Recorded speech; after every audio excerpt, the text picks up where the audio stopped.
All right, Kenny. So based on all of your vast school experiences, you've been in multiple school settings now. Would you say that schools in the poor or maybe minority neighborhoods have a harder time recruiting and then maintaining good teachers in their school systems? Um, we actually have a significant, as we call it, epidemic of that going on at the school I work at, Edgewood Elementary. It is really hard in the poor neighborhoods and poor districts to find good teachers.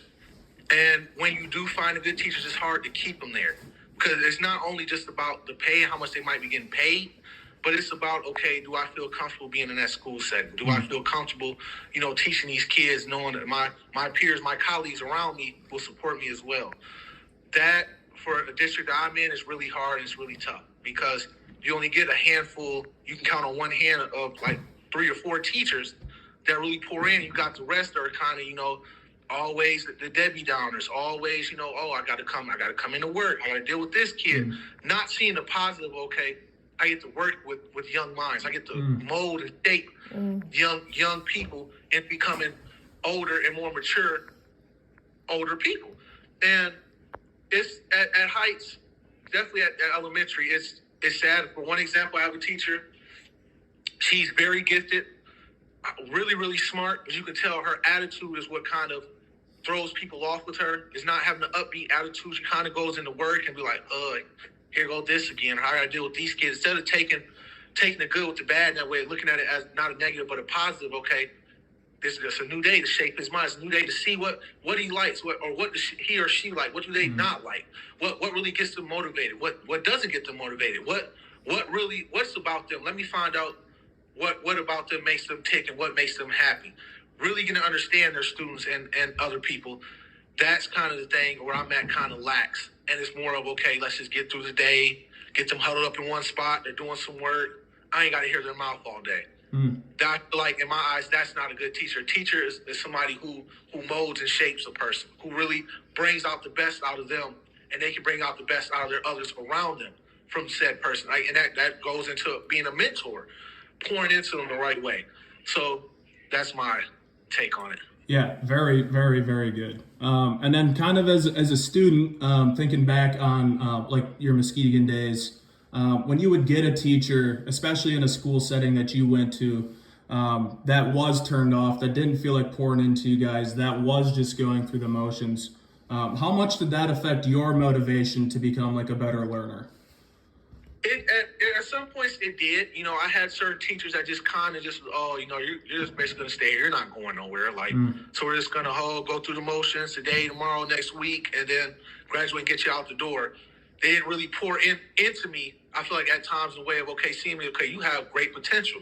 You're a kid that can change lives, change other people's lives, or make an impact on the world. It was just kind of, okay, you're basically a statistic, and we're just trying to get you, like I said, going through the motion to get you out of here. But there were some teachers, like I said, back at being at Muskegon High School that really just rubbed me off the wrong way of that, okay, you don't even want to pour into me, yet you don't even want to teach me in that way. I'm just a burden to you. I'm just a headache. And that's hard. And that's something really hard to grasp being that young, because you're looking for a said person to really pour into. You're looking for that person that you can confide into and be like, okay, I trust this person. Not only do I trust him, but I know they trust and see the good and the potential in me to do great things. Absolutely. I feel like now, even for back in the day when I was in school, that was, looking at teachers like that was kind of a bummer. But nowadays, going into right now, it's running wild of people basically that just don't want to pour into kids the way they should and see the potential in them and see them grow as young, functional adults in the future. Perfect, man. Great answer. And then, kind of thinking to your Wesley school days as well, can you think of maybe any examples of the school having a hard time finding good teachers?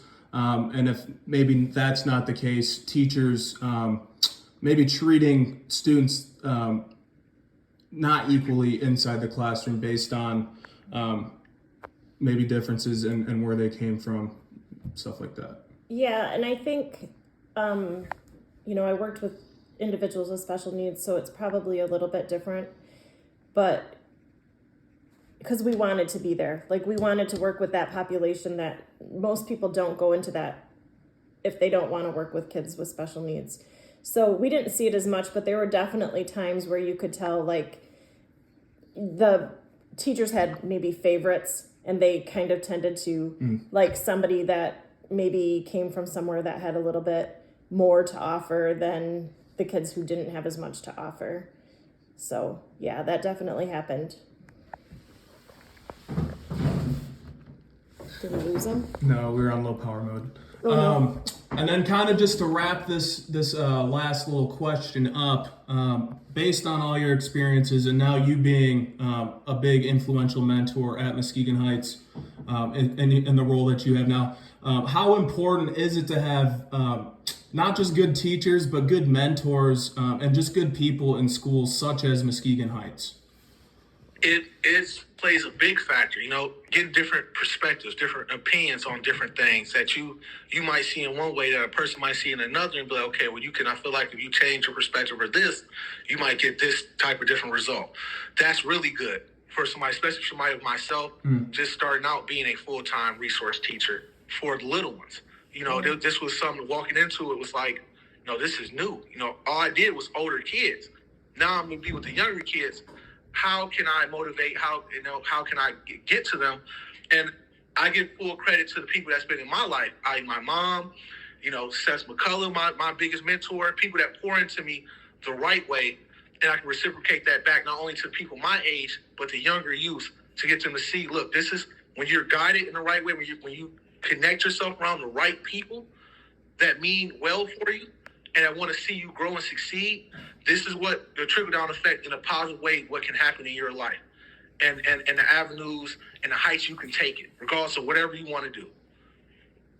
Perfect. And then you can talk about your Wesley School experience as well as your Ravenna experience here as well. Even in a normal school, how important is it? I say normal school, I should say a school with more resources, right. A school that doesn't have as many problems getting funding and things like that. How important is it still to have good teachers and good mentors in schools like that? It's very important in both situations.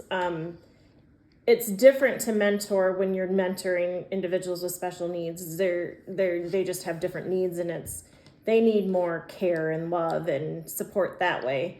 Where when I've been working at the high school at Ravenna, I'm noticing people that just need maybe advice on where they want to go to college, or what classes they should take next year. And I work in the office, so I get a lot of kids that just come in and just want to have a break and just need somebody to talk to and want to talk about their game the night before or anything like that. So I think mentorship is very important, and I watch it every day and appreciate the people who pour in and want to give mentorship to kids. Perfect. Again, I'm going to go ahead and end it here because I'm going to need time to talk about content as well. But I want to go ahead and thank you, Kenny, and you, Mom, as well, for kind of just giving a firsthand experience into maybe some of the problems that we face in America when it comes to inequality in schools. And I really think that your guys' experiences are going to really help kind of open my classmates' eyes as to maybe what it kind of looks like in the real world versus basically just hearing stats in a presentation. So thank you guys again. I really appreciate you. Thank you. I appreciate it. All right, man. You have a good night. You too.